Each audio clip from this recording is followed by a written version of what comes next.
Hi, everyone. I'm Ashley Jones from Dime by OESD, and I'm excited to be here with you guys today on our software success. If you are new to software success, this is where we talk all things embroidery software so that you can get the most out of your purchase of your embroidery software. So, you guys know I love my software, it is my number one used tool in my embroidery studio. I use it for so many different things, and I really love sharing that with all of you. And I also like to know that you guys are using your software as well. So, and I know that I have a lot of you guys that are using your software to its fullest, some of you guys that are still learning, but that's what we're here for so that you can learn and really take your designing to the next level. So let's say hi to a few people that are popping in, and we'll give people a little bit more time to join before we get right into our topic. So we'll just mention some people here. So hey, Becky, thank you for joining from Johns Creek, Georgia. Good to see you. Laura Park, always good to see you from Lincoln, Nebraska. Carla, thanks for being here from Davenport, Florida. So nice to see you. And we have Marianne. Thanks for being here. I know Marianne uses her software a ton. So does Mickey. I see lots of things that Mickey does in the software also. So Paula, thanks for being here from Southern Oregon. Hey, Dawn from Creative Appliques. So I love your new logo. I don't know if I said that last time. So, and then Catherine, thanks for being here. I know Catherine uses her software a ton. So Harriet Ann Palmer, thanks for being here. She's my neighbor to the north in Homestead, Florida. BJ, good to see you also. And we also have Susie from Oregon. Reen, hey Reen, nice to have you. You guys know Reen from Embroidery Gardens. So good to see her as well. So Karen, you guys know Karen Lamondola. She's part of our education team here. Thanks for joining, Karen. Eileen, thanks for being here from Maryland. And Marilyn, thanks for being here as well. She's from Pittsburgh. So good to see all of you.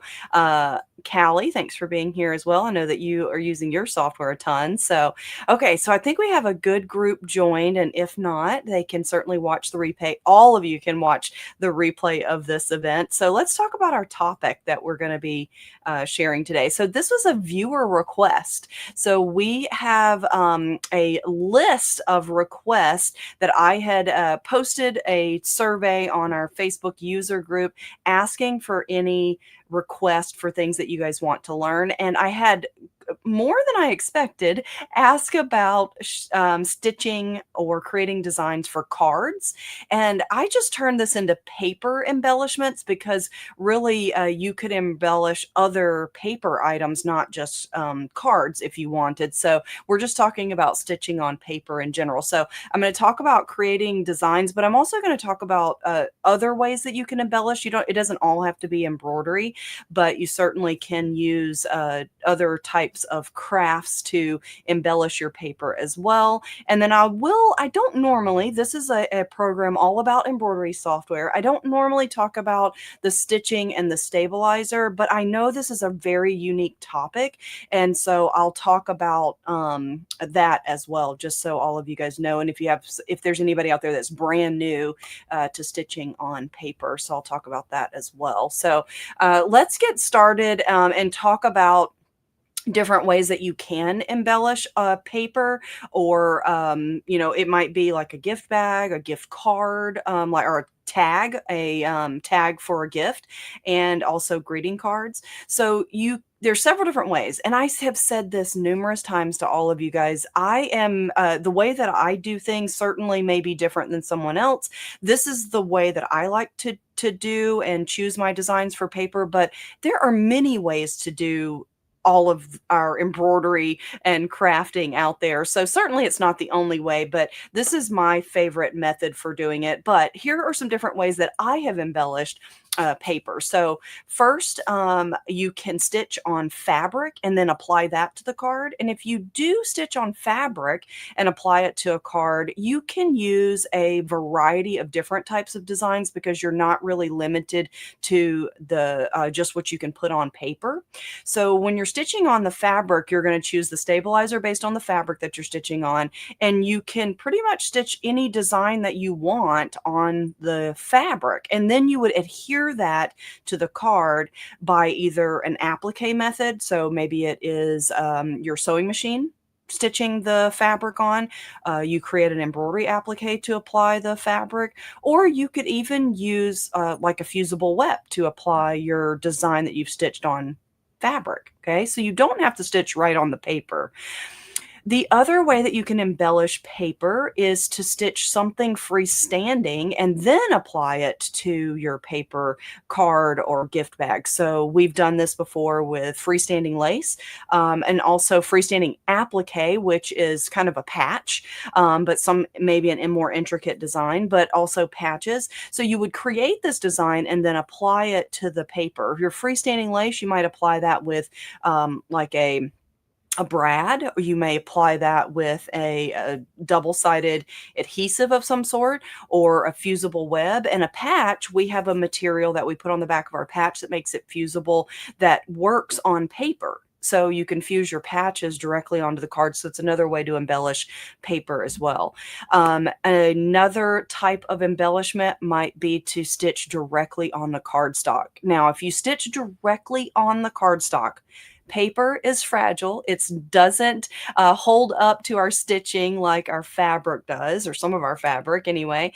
And so the design that you want to choose is something that is an open density or maybe a run stitch design. You don't want the needle to penetrate the paper too close together because it's just going to perforate it, right? So you want to take something that's a run stitch design, or you want to open up a density, maybe remove your underlay, something like that, an applique that is just maybe a run stitch applique around the edge. And we're going to see these different ways when we go into the software.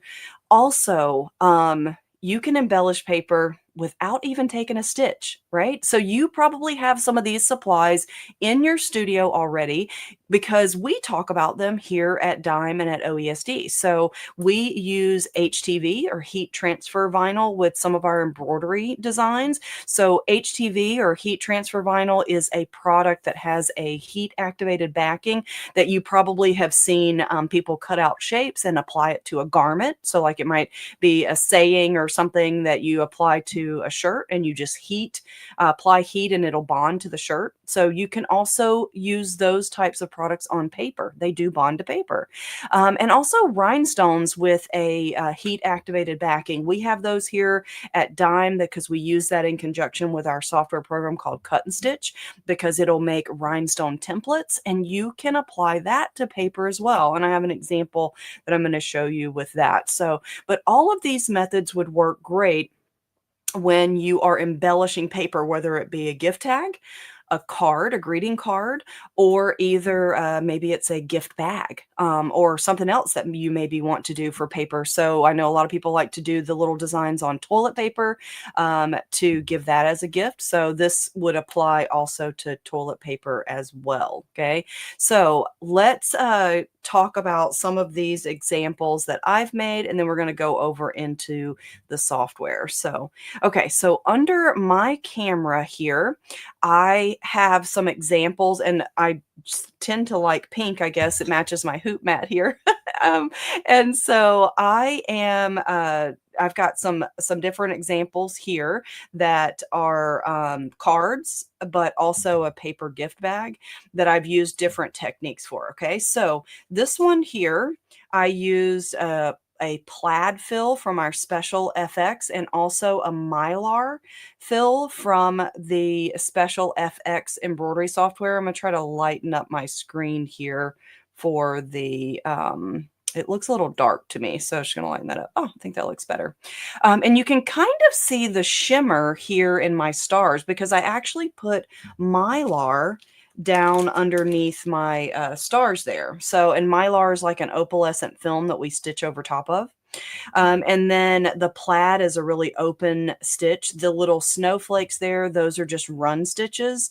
And so is the text here. It's a run stitch outline around this, all stitched directly on the paper. There's nothing else except for the mylar that I put underneath the stars. Okay. And that just adds a little bit extra stability. So here's what the inside of the card looks like. You can see it looks fantastic. Now, the way that I did this is I stitch. This is my favorite way to do cards, and it's a way that OESD teaches as well. And so OESD has these cards here. You can stitch on these. These are an 80-pound cardstock, and you can stitch, I would say, like anything like 60 to maybe like 100 is kind of the range of the weight of the paper that I look for to stitch on. But you certainly could do less or more because people stitch on toilet paper. So just keep that in mind. Okay. So for the cards, what my favorite way, there's different ways to do this, but my favorite way is to take one of the cards that's in the package. So you can see it's a regular folded card, and cut this in half so that you've got two pieces separately, which is what I did here. Okay. And so you would stitch on this piece of paper and then put on the back of it a fusible product that will bond to paper. Okay. So this product that I used is the OESD Fusion Seal and the Dime Patch Attach product. These are almost identical products and they'll both work, but it's a fusible product that's a permanent fuse you can put on the back of the paper and then it'll bond to the front of your card. Okay. And so I've already done that here. So I'll peel off my piece. I've let it cool, and you can kind of see maybe when the light hits it, there's a little bit of shine to it, but that's the fusible. And then I just take my card and line it up on the front, and then I would iron from the inside of the card. So iron it face down and ironed here with a dry iron to bond that to the front of the card. Okay. And because it's cut the exact same size, it's the same material, you actually don't even notice that it is added to the front of the card. Okay. And here you can see in this example that I used fabric. This is actually felt. And the felt gave me a little bit of extra stability so that I was able to stitch this applique design with the satin stitches. If I had done that directly onto the paper, it would have been too close and it would have perforated too much, okay? And you would have probably noticed that in your paper. And then I just embellished here with some run stitch little swirls around the edge. But this is fabric stitched on the fabric and then applied to the paper. Is a really easy way to do that. But you can also embellish with freestanding items. Like I have some little freestanding lace items here that I think would be cute. So when you stitch freestanding lace, it's just thread. And you could attach that to your paper item if you wanted to, just for a little bit of extra pop. You could also use freestanding lace items. This is like a little ornament. You can see the eyelet in it that could be tucked into the card when you send it or give it as a greeting card. I think that's a really cute way to do your greeting cards as well. Okay. And now here on paper, take a look here. I have HTV, that's heat transfer vinyl, that I cut out and placed the text, especially for you, because it's a gift bag, and then the heart in the center, and then those are heat or hot fix rhinestones. Okay, so this was all fused onto this paper gift bag. So just a plain gift bag, you could really dress it up in this manner. Now, of course, since this is a bag, it would be difficult for me to embroider directly on this. So this is where being able to fuse directly on the paper is really nice, okay? And so these little lace elements here, I've got a really cute example to show you with these little stockings. So I made a little design where it's hanging from the mantle, and we'll see that when we head over into the software. So, okay, so I'm going to head over into our embroidery software right now. And then if you have questions, I know that most of you guys have watched watched our live sessions before, but if you have questions, then make sure you put it in the chat. Start it with a few question marks. It just makes it easier for me to pick out. So, okay, so this little example here, is this not cute? So this is one of the easiest things to make. So these are just my representations of the freestanding lace little stockings. Okay. And then I'm actually going to hide those. So let's hide those over here in my sequence view. And whoops, I locked it instead of hid it. Sorry. Hide, hide, and hide. One more. Oh, and I'm just clicking the little eyeball over here in my sequence view. So in the software, anytime I want to hide a design and I don't want to just remove it, I just click the little eyeball shape and it'll hide that. And it's still there, but it allows me to easily get to the background. So what I've done here is just created, this is just a run stitch fill that is a motif fill, these rectangles here that looked like bricks to me. So I added those for the fireplace, just a rectangle. This is a shape fill. You can see it kind of looks like the knot in the wood. And then I've just got some text here. And this is actually a Mylar fill over a design that is really easy to do. So this all created in the software. I also created the cute little example here where we did the applique and a thank you card. I didn't want them all to be holiday because you certainly can embellish paper for other things. And then also here our season greetings. So let's start with this example here, and then we'll go to a couple of the other ones, however many we can fit in this presentation. So, okay, so let's start a new workspace here. So the first thing I recommend doing is using your artwork tool to draw a rectangle the size of your card. Okay, so I would draw a rectangle, and then in your properties area over here in the transform, I'm in millimeters, so I'm going to switch to inches. So the card that I was using from OESD, the Start Here blanks, was actually a 5 and an 8. So 5, 1, 2, 5, and then the height is 7 inches, and I click apply. Now I'm going to zoom out so we can see that. So that's the first thing I like to do. It gives me my area that I know that I can design on, but I also turn this into a run stitch so I get a placement stitch for the front of my card. So I can right mouse click, convert to a run. Your run convert to may be on your toolbar, depending on which programs you have. If you have Perfect Embroidery Pro, you can also choose the little icon down here in the lower right. That's the effects, and click on run. Okay, and this is just a placement stitch. So my placement stitch, I usually will open up the increase the stitch length because I don't need all those stitches. So put it at a 4, you can put it at a 5 if you want, but this is just a run stitch to show me where to place the front of my card because we're going to be using adhesive stabilizer. Okay, so you'll put a piece of adhesive stabilizer, stitch your placement line, and then stick the front of your card to that. Okay, so now for our trees, so you guys know there's lots of shapes built in the program, or depending on which program you have, you can also bring in your own artwork shapes using the File Import Artwork feature.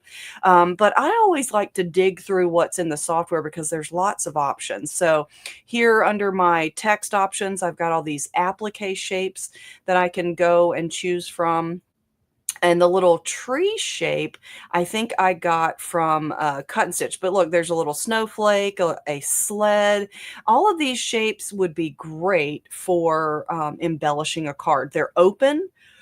You could fill them with an open kind of a run stitch, or you could do, like we said, an applique if you want. So fun little shape. So I'm going to go over to my Cut and Stitch here and click on my craft shapes. Cut and Stitch has a ton of shapes built in, and I'm just going to go in here and let's look at the holiday shapes. I'm looking for that little Christmas tree shape, but I'm also at the same time showing you all kinds of shapes that are built into the software that you could use. So look at that. Isn't that cool? And so I'm looking for that particular tree, and I actually thought it was there, but it wasn't. So let's go in the special FX frames here. And frame just means it's a shape that is, you don't have to, uh, it's just artwork. Okay. So, and let me search tree here. I could have swore that tree was here. So I'm must be losing it. So there's all my trees. Here's my Christmas tree. Okay, finally. But look at all these shapes. So these are in the special FX software. And all of these shapes you could use to do exactly what we're about to do. So I'm going to click OK. And now remember, this is just an artwork shape. We've talked about this before, artwork versus stitches. If I expand my elements here, you can see that our first one is a run stitch, and then these say artwork, meaning there's no stitches in them. Okay, so the first thing that I did was I actually made the trunk of the tree taller, and I welded these two together. So I right mouse click, shaping, and weld. Depending on your software, your weld may also be up here on your toolbar. But you can see that welding the two shapes together makes it just one particular shape. And I'm going to make that a little bit smaller. And then I'm going to copy and paste it, copy and paste, and then have my second tree here. And I made my second tree a smidge taller, just so it looked like, you know, a forest of trees. And I put a star on top. So let's make a star. So in my artwork tools, we have the ability to just draw this star. So I can choose the star shape, click and drag on my work surface, and it just draws the star for me. Okay, I could either copy and paste or draw another one. So I just click and drag to draw another one. So now this is all artwork, and we're going to turn this into stitches. Okay, so if I select my tree and my star, I can use my alignment tools to make sure that it's nice and centered, and the same thing is true here. So select these two, and I hold down my control key to select more than one. Okay, so those are aligned pretty good. And then I'm just going to move that up just a smidge. I'm nudging that on my keyboard. So the nudge, I hold down my control key, select an item, and then I can use the up key on my keyboard or the down, and it'll just nudge that. If you're on a Mac, you want to hold the command key, and the arrow keys should help to nudge. Okay, so now I turned these into plaid, but let's talk about different types of stitching that you can do. So in the special FX embroidery software, there is the plaid fill option. So if I choose that, it asks me what I want my outline to be, and I can click OK.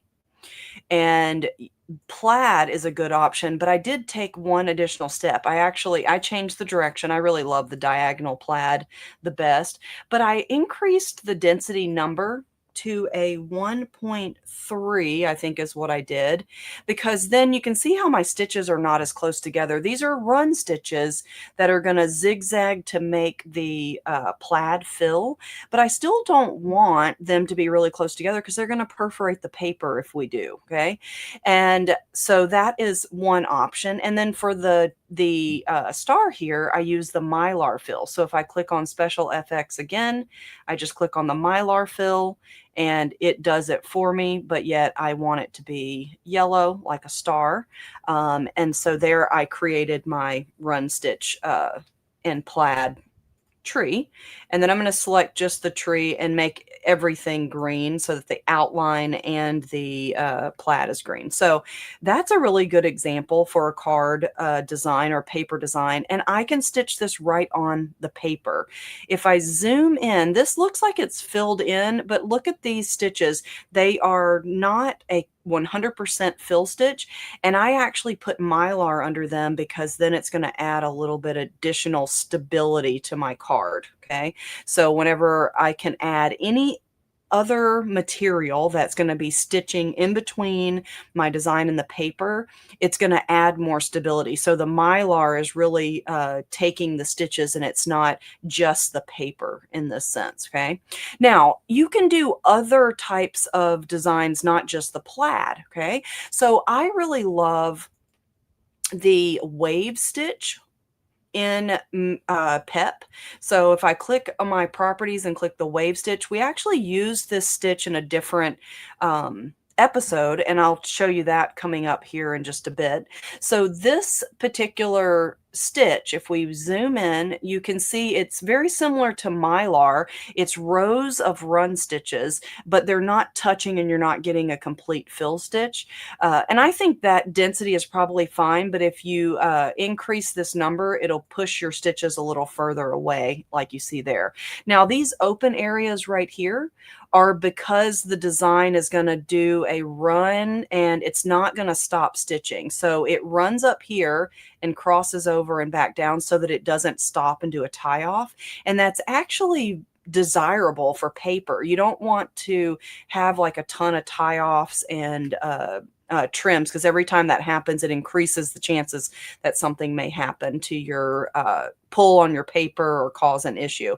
But those broken areas, what I would probably do is I would copy and paste to make an exact copy of this. So if we copy and paste it, it pastes right on top of it. So if I go over here, we can see that my complex fill, I have 2 of those now.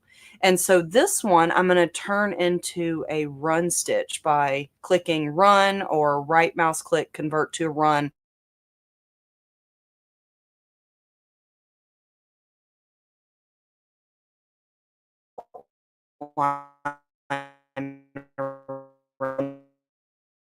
The edges.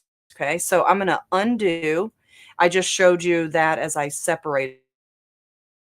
So choose my run. My screen kind of blinked out there, so hopefully it did okay for you guys. But I basically just undid the moving it and then put it right back over top, and then I can just create that run stitch.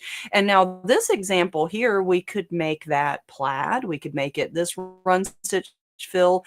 If you have My Lace Maker, we could take this, make this star a freestanding element by just clicking the lace border and grid.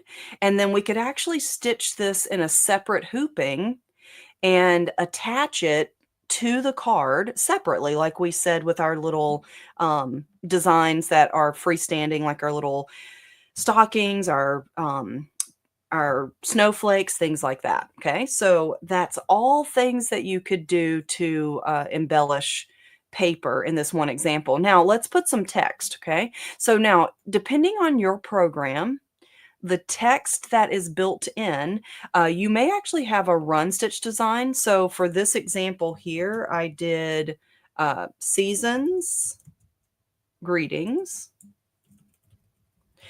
and I'm going to click apply.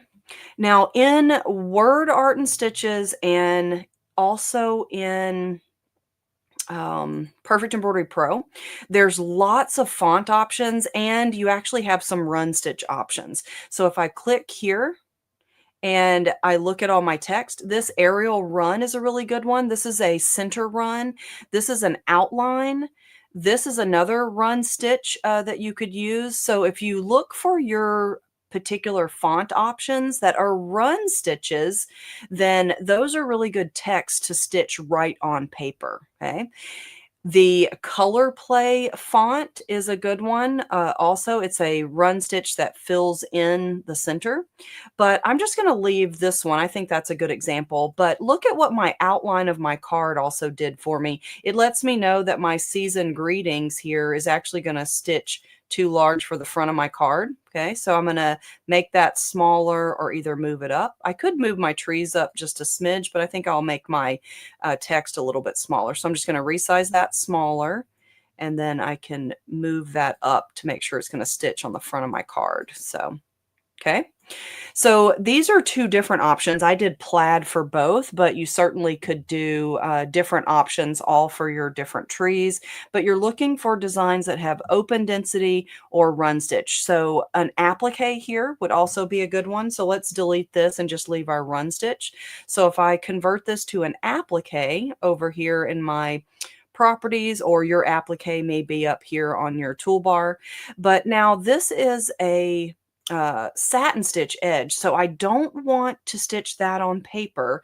I would want to change the stitch type to either a run stitch where it is a raw edge applique, or maybe a blanket stitch or a even maybe a motif stitch, but we don't want, again, a lot of stitches that's going to perforate the paper. So you can see that blanket stitch here, and I'm actually going to change the inset to 100 and the placement offset, or I'm sorry, the inset to 100, and then the placement or the tack down offset's already been adjusted. And then for this tree, I might actually change the applique width so it's a little bit smaller, just because those curves, I think, look a little bit better with those smaller stitches, and you could even space them out a little bit further if you wanted. Of course, we're not going to be laundering this, so it's just on paper. You can change that. So we change that to an applique using our effects panel. Yours might be under the right mouse click, convert to an applique, or it might also be an option on your toolbar, depending on which software you have. So pretty easy, right? So that's a great way to embellish paper, and lots of different options there to create. So I would get a placement stitch, and then my design's going to stitch out. So if we watch our slow redraw, I'm going to get a placement stitch for my paper. I'm going to stitch that on an adhesive stabilizer. You can either use adhesive tearaway or an adhesive cutaway, and then stitch your design. So my plaid tree is going to stitch, then my applique, then my mylar. The freestanding lace, we would not stitch that on the card. That would stitch separately. And then my run stitch text for season's greetings there. So pretty easy, right? So that's a very easy way to make a card. So let's see if we have any questions and I'll answer those. And let's see what we got here. All right, so I'm going to back up and read the question. So the first one that I see is from Gail. Oh, Joanne, thanks for being here. So Joanne Banco, so good to see you. Now, Joanne, I know she loves to stitch cards because she sent me one of her beautifully stitched cards before. And I tell you, if I get a homemade card, it is something I keep forever because I know the effort that goes into it. So thanks for being in here, Joanne. I appreciate it. So Gail, she said, what needle recommended? Do you need to change it after the paper? So the needle that I use, that's a really good question, Gail, was a 7511 sharp point needle. You could use your regular embroidery needle. It's kind of a universal type needle, but 7511, I don't want anything too large because I don't want to make big holes in my paper because they're not going to, seal up. They're not like fabric. So 7511 works great for that. And then for changing it, they say that paper does dull our scissors and things like that. So certainly it would be a good thing to do to change it if you've stitched a lot. I think if you stitched 1 or 2 cards, I don't think it's going to be a huge problem, but certainly that's going to depend on your brand of needle, how much you've used it before and after, that sort of thing for you to decide. So, but needles are one of our least expensive things that we buy, right? So it's really it doesn't cost us a lot to change those to make sure our project is going to go really well. So, hey, Bet. So my friend from Arizona. So she said, I need to reinstall a couple of lace collections, and I sent an email to support a couple of weeks. And should I uninstall and reinstall the collections or do I need something to support? So Bet, if you need to reinstall, you should have that information that where you've installed before. If it's on the same computer, it will probably remember your serial number so that it can reinstall those. If it's on a new computer, then you'll just run the install. If it's going right into your software and you need that serial number activation again, then reach out to support and they certainly can help you. So that's a really good question. You guys know if you ever need help with anything, just contacting support is always a good way to go. And also our user support group over on Facebook is another really great success as well. So, and Bet said my screen is blurry. So I think that the internet kind of had a blip. Hopefully it's back now and you guys can see me okay.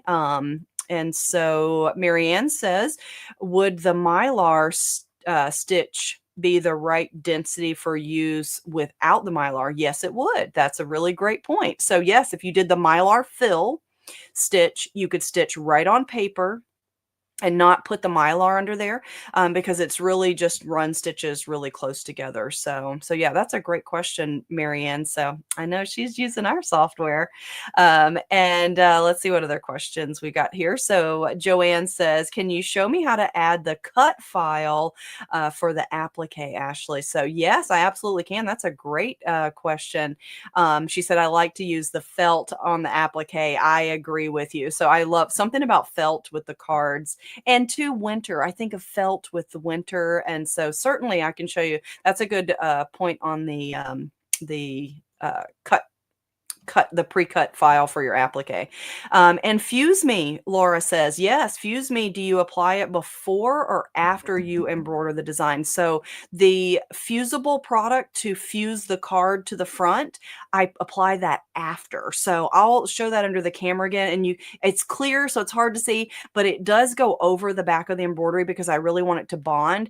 And you probably already have something to use at home that would bond to paper, but also, double-sided tape. I'm sure crafters out there, you might have something like that. Some sort of glue that you use that would be a permanent bond with the paper is a good one.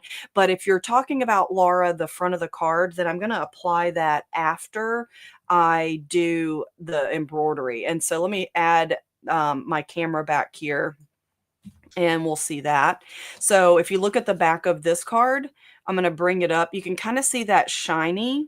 So I actually fused that over the embroidery and everything. So I basically turned the front of this card into a patch. So it's just exactly like we do patches. We stitch it and then we apply it. Now this one, look what I did. So you can stitch on fabric and then you can apply that to the card. But I actually did this applique right on the card front. So I stitched this through the paper, but because I've got this fabric on here, this gives me more stability for something like this applique satin stitch there. Okay. So if I was going directly to the paper, I would not do a satin. It would just perforate the paper, really. Okay. So that I would be leery of, but hey, you may have done it, someone else may have done it. So I always like to just say test it, because if it works, then great. You got another another thing that you can do. So I love that. And then I see Bet said use score tape. Yeah, that's another good example. There's all kinds of products out there that I know that you guys probably have. So let's talk about creating that applique shape like we did on, oh, that's another one I created. Look at that applique shape. And I did that wave fill in the text there. And so let's go over, let's do this one here. And we'll create this shape just because it's a little bit different. And then we'll bring in our applique because it uses another program. Okay, so here, let's do it again. First thing I like to do, this is just me, I like to make my card shape. Okay, and then the cards that I was using were 5 1/8 by 7. Okay. And of course I can change the orientation. We did one portrait. And then for this one, I'm going to rotate it left over, and to 90 degrees to make it a landscape. Okay. So now I always like to turn this into a run stitch. So right mouse click, convert to run, or click your run stitch tool if it's on the toolbar or over here in your effects panel. And then now let's create our shape for the thank you. And this thank you, I just wanted to create something that was not holiday themed, so you could use it for any time. So I just use the ellipse tool here, and I'm going to click and drag my ellipse about the size. And the nice thing about having my paper, my shape of my card or the size of my card, is I can kind of tell what size to design as well. And then I'm going to select both of these before I add anything else. And I'm going to use my center alignment option, or you could use first horizontal, then vertical if yours is that way. And this oval, I actually turned into an applique. So right mouse click, convert to an applique. Whoops, I converted to the wrong thing. I'm going to right mouse click again, convert to an applique. Or maybe I did click applique. So here, you know how we can tell? Oh, I did. I accidentally clicked the wrong thing, I thought, but I actually did click applique. Okay. So now I want this to stop after this placement line before going to my applique. So I'm going to make this applique a different color. So I'm going to right mouse click on the pink, So that way my machine will stop. Now, instead of the satin stitch, remember, since part of this will stitch directly on the paper the way I stitched it, I'm going to use a different type of stitch. Now, we just talked about the E-stitch. You could also use tackle twill, which is like an open zigzag if you want. A motif stitch, which is a run stitch decorative stitch. So if I choose a decorative motif stitch here, you could use that because that's just essentially run stitches as well. We'll leave that one for now. I actually kind of think that's cute. And then now that that stitches, after that stitches, we can put our text and everything right on our applique. So there was actually a little gift box applique design in our patch and applique maker program, but certainly you don't have to use this. I just use this particular gift box here and added that. Well, and that's a little big, so I was able to click it and resize it and then put that right here. And now I just did like a pink and blue and green, but whatever color you want it to be, make it. And then I just put text here for thank you. So I just choose my text tool, click, and then thank you, or maybe we just put thanks. Okay. And move that into place and then resize that so that it fits in our little area, just like that. Okay, and now this again is run stitch text. Now that we actually are stitching on felt, we don't have to necessarily leave it to the run stitch. So if I click my text tool option here, maybe you want to do something more like that. Okay, and that is going to stitch on the applique fabric, and in my case I used felt, and then I can stitch something more hardy, so to speak, like this text here with the satin stitch. Okay, and so I think that's actually a good look. And now what I actually just added a little bit of embellishments around the edge because I felt like it was going to be a lot of white blank space. So you could add other things around here. I just did a little design. I used so many pieces of my Dime software here in these examples. And so my quilt embellisher has these embellishments, which are quilting designs. And I actually just took this example right here and broke it up and just use part of those little pieces here. So I can just delete the pieces that I don't want. If I ungroup, that'll allow me to delete the pieces I don't need. And these are just run stitch designs, so that I thought it would be great for embellishing the paper. And so here I'm just selecting and deleting. And then this example here, I actually rotated and put in the center like this.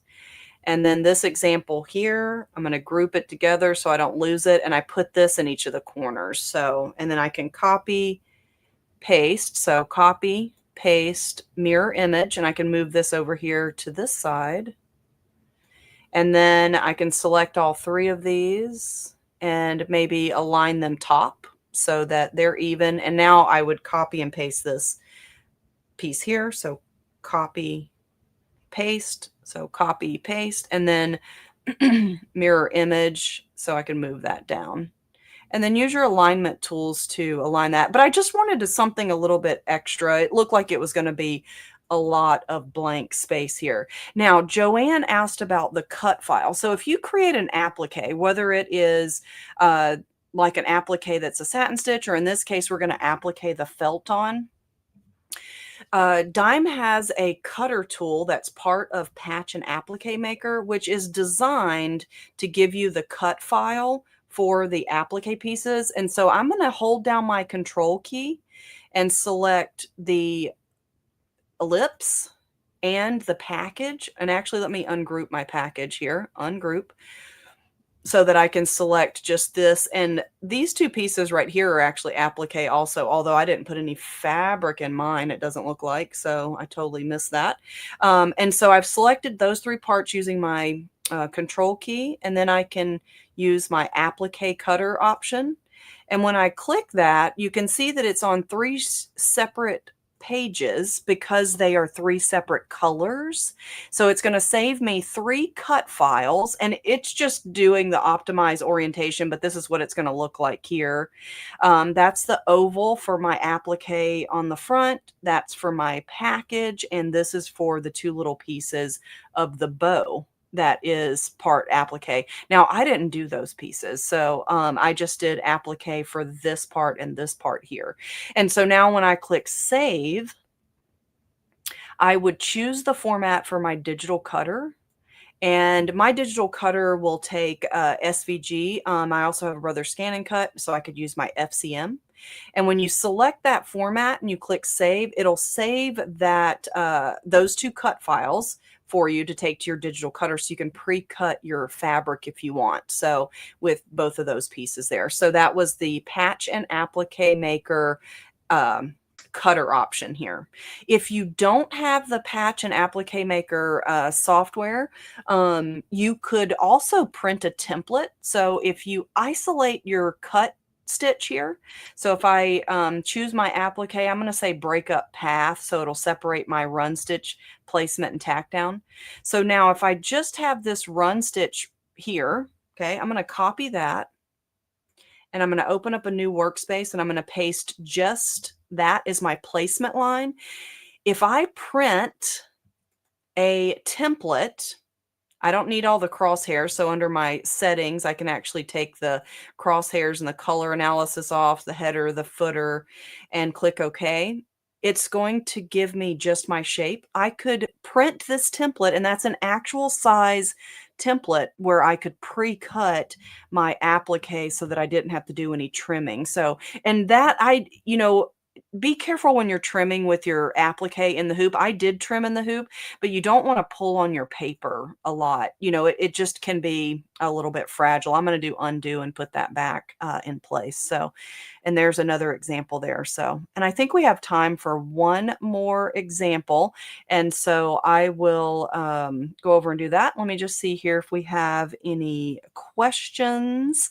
And so Callie says, so for the thanks in the card on felt, would you stitch the thanks first onto the felt and add the gift and then the cardstock? So great question, Callie. You could do it either way. So on my card here that I made, I actually stitched it through the paper and the felt, because when you add anything over top of the paper, you're basically stitching on the fabric. So like the felt, for instance, here, I'm actually stitching on the felt. The paper's just kind of getting in the way, as one of my favorite people, Deborah Jones, used to say. When you're stitching on paper, it's really about the stabilizer, or like if you're putting the fabric on top, the paper's just kind of getting in the way, because the paper is so fragile on its own that we're doing other things to make sure that we can stitch on it. So we're using a stabilizer that is suited for holding these stitches on the paper, and or putting a fabric or the mylar on top of that to kind of give us even more stability. So I'm stitching through the felt and the paper all at once in that case. You could do it the other way. If you wanted to stitch just on the felt and make this oval and then just apply it to your card, you wouldn't have all these stitches on the back. So then you might be able to get away with not putting this on the front of a blank card. Okay. So, because this is just one half of a blank card, but that's actually a great question. You could do it either way, really. My favorite is to do this because it's quick and fast. And I feel like, cards, you don't know what the recipient's going to do with this, right? And so I don't want it to be like the most complicated thing that I have to stitch either. And takes a ton of a time. So Lund's Design says, is the software compatible with iMac computer? Yes. She said she loves the project. Thank you. And so, yes, you can use our Dime software on a Mac computer. So it does need to be a Mac full operating system, not an iPad. So that's the only difference there. And then Marianne said, I think I missed what stabilizer you used. So Marianne, adhesive stabilizer. And if I'm doing this lower stitch count designs here that are just like the run stitches and things, just your regular tearaway adhesive stabilizer. It's the same stabilizer that we put in our sticky hoop. We can stick small items to it and then it rips away.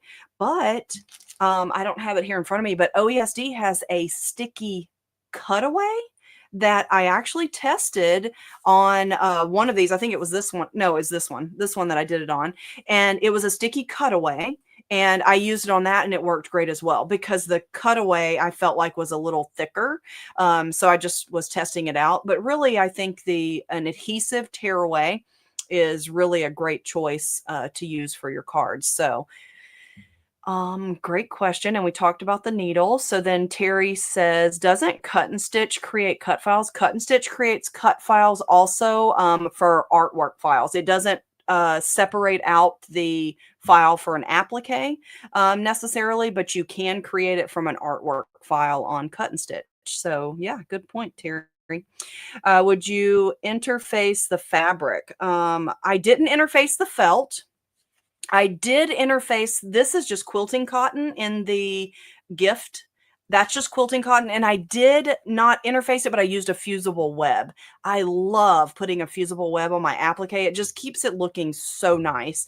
But Dorothy, you don't have to interface the fabric. Think of your cards. These are things that are, people might just toss away. It's not going to ever be laundered. So I don't think you have to interface the fabric. If you're using regular quilting cotton and you maybe want to make sure that the edges didn't fray, you could certainly do like a fusible web or something to prevent that from happening, but it's certainly not necessary by any means. So, okay. So I was just looking to see if there are other questions. So Mickey says, if you mail the cards, do they require more postage? So you know what? That's a great question. So I have made cards before that did not require extra postage, just with stitches like this one here.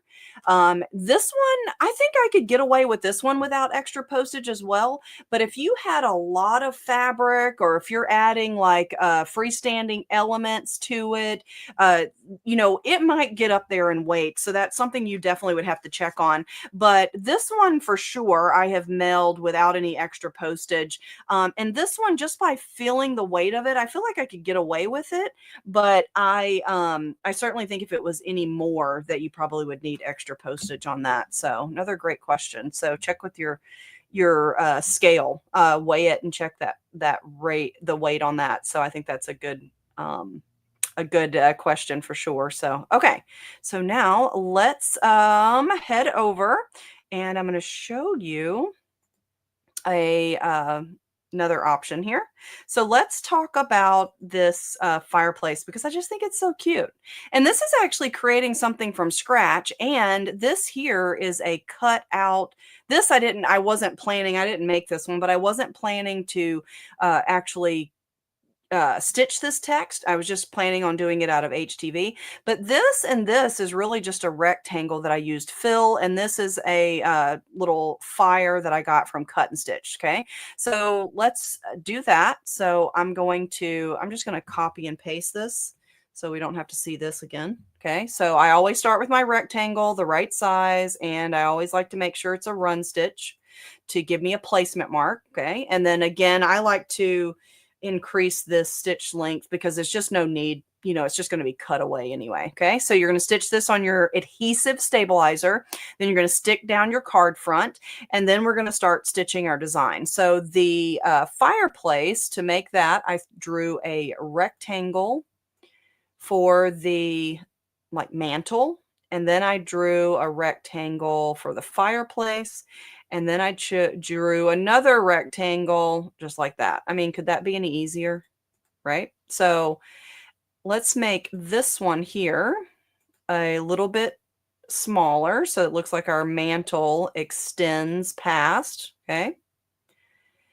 And all three of these, I'm going to select all of them, and then I'm going to use my alignment tools to make sure everything's horizontally centered. And for this one and this one, I made it align to the bottom, and then I combined these shapes together, which is this icon with a paper clip here. And by combining it, it tells my software that when I fill this in, I just want the filling to go around it and not in here. Okay. So now I just fill these shapes. So we could do the same thing we did before. Any of your options, your runs, your fill designs that are more open and run stitch like. And that's going to be your motif, your wave fill. This one here, I did a shape fill. And so the shape fill is actually, I think, part of my quilt embellisher. And I'm looking for it here in my shapes. So there we go.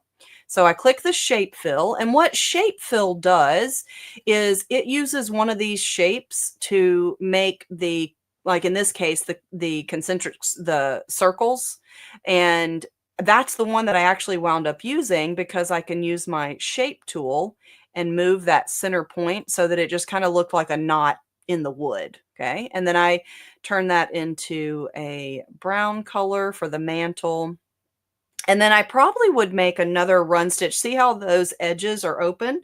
So if I select this and I copy and paste it and I turn that second one into a run stitch, then we've got a nice finished edge. So copy, paste, and click run. You don't even have to move it away. I just showed you that earlier just so you could see the difference. Okay. And then here for this one, I used the motif fill.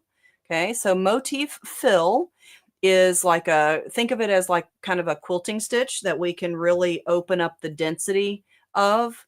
And then I switch that to advanced stippling. So motif fill is part of Perfect Embroidery Pro and a couple of our other programs.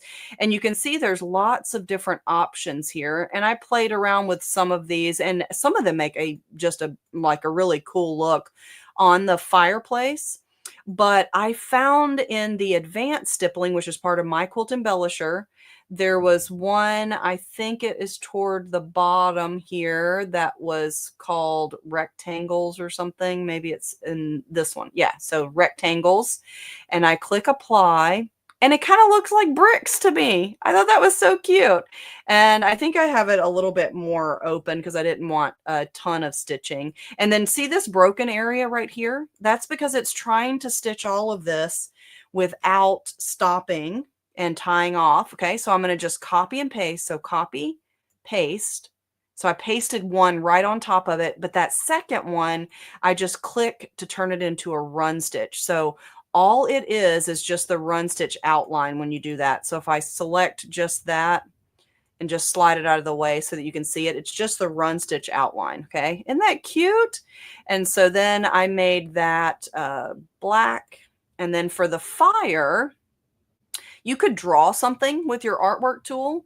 And I found in Cut and Stitch, I want to say there was like some camping or travel. Actually, I think that was it. So sports and outdoors maybe. And this little fire shape here to put in the fireplace. And I copied, pasted, and welded them together. So I'm going to take this one here and copy, paste, maybe make another one that's a little smaller and mirror image it like that. And then I can take both of these and weld them together. And then they're all as one. So that's kind of a funky looking fire, but you get the idea, right? Play with yours till you get it looking like you want. I actually did 3 here, and you can see I removed that little center portion too. So if you want to remove that white part, you would just break it up, and then you can delete those parts there like that. Okay. All right, and so then we've got our fire, and then now it needs to be turned to stitches. So I would use like that wave stitch, the mylar fill. You could use the shape fill like this, a motif fill. It could just be a run stitch outline. It could be an applique, whatever you want it to do. Just, you know, make sure it's not like a ton of stitches. So then I would copy and paste that again, turn the second one into a run stitch, just like that. Okay. And then I stitched my little stockings separately so that I could attach those freestanding lace. So isn't that cute? So that's the ones that I hid over here that we were looking at. And now for the text, I just did an artwork text. So I used my text tool, but you can see how it just says artwork. And then I can use my cut and stitch cutter to generate a cut file for that and cut it out of HTV to fuse it on. And I thought that would be another really cute card option. Isn't that adorable? So I just love that. I love that. Okay, let me show you one more thing before we get done here, just as a reminder. So this presentation here is back on November the 5th last year. I did a software success called Sketch in Stitches. Go back and watch that episode. I use a lot of different programs to create designs that look sketchy, look like they've been sketched. So rewatch that because those designs would work really well on the paper. Okay. So where do you go to rewatch a software success? You're going to go to our Dime by OESD and you're going to choose playlist. This is our YouTube channel. Go to the playlist, and there's actually a playlist for software success, and you can look at all of the past episodes. So that was November of last year, Sketch and Stitches, and it is about those open, airy designs as well. So go back and check that out. Also, if you watch, if you look through the episodes of the Between Friends that Eileen used to do, she actually had an episode on making cards, and she does a little bit different method than I do. So you could definitely learn something by going and watching that past episode on stitching on paper as well. So here are some of the tools that I use today and the software that they came from. So you can certainly take a screenshot of this or pause it, look through it, whatever you need. But different programs are going to have different options. And you know that I use all of my Dime programs together. So I'm using options from a lot of different software programs to make these. But I like for you guys to know where they're coming from, because whatever program you have, I bet there is something that you could do in that program to make a card as well. So, okay. So before we sign off, let's just see if we have any other questions or comments. And I was just looking back here to see if, and that BJ says she's milled freestanding lace and had to pay extra to hand stamp something the auto machine will tear. Sometimes the auto machine will tear the envelope and the design. So yeah, because it's not flat and smooth, I'm assuming that's why. So that's a really good point. So thank you for making that comment. So just looking to see if there's any other questions that we need to address and answer. I think I covered them all. And Callie says your software success dates will now needed the year included. Oh yes, not just the month and the date. Software success has lapped years. Yes, Callie, that is so true. I can't believe that we've been doing this for more than just 1 year. I swear the time seems like it passes by. So that is a very good point on the year. Thank you for that reminder. So, okay, so I think we covered all the questions. And speaking of upcoming software success, so our next episode, I am going to have to cancel. I will be doing an event out of my home area. And so I will not be home in order to do this. And so software success on October the 21st, we will skip, but then I will be back in November for you as well. And so if there's something that you want to see, then make sure you're letting me know. And I'm going to keep pulling from these requests that I'm getting from all of you guys. So viewer requests, I'm loving doing the viewer request because it's something sometimes different than what I would show, but it's also something that I know that you guys are interested in because you're asking for it. So keep those coming. I really love those, but we'll skip on the 21st and then we'll be back in November. Now, just as always, the last thing I like to share with you is our software, our Dime by OESD software collection is available on our website, but my favorite way to tell you to get software is through your favorite brick and mortar dealer. if you support them, they'll be able to stay in business. It's getting harder and harder for our brick and mortar businesses to compete with online. So show them some love. Go to your favorite brick and mortar. Ask them if they carry Dime by OESD software. If they don't, they only have to contact us, and we can get that process hopefully rolling for them.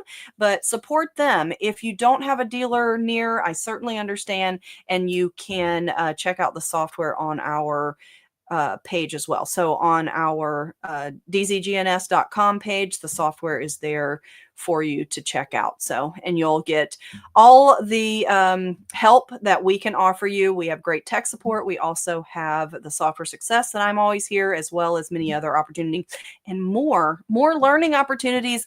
You'll see more and more throughout the next year with the merger with OESD. They are super excited, and we want to give you guys more and more education. So you'll see more things coming from us next year. So, all right, guys, I think I've answered all of your questions there. Just taking one last look. And then I'm not seeing anything. I'm not seeing anything new. So I am going to sign off and just say thanks to everyone for being here and joining me for another Software Success. I hope you're enjoying and loving your software. So until I see you next time, happy stitching.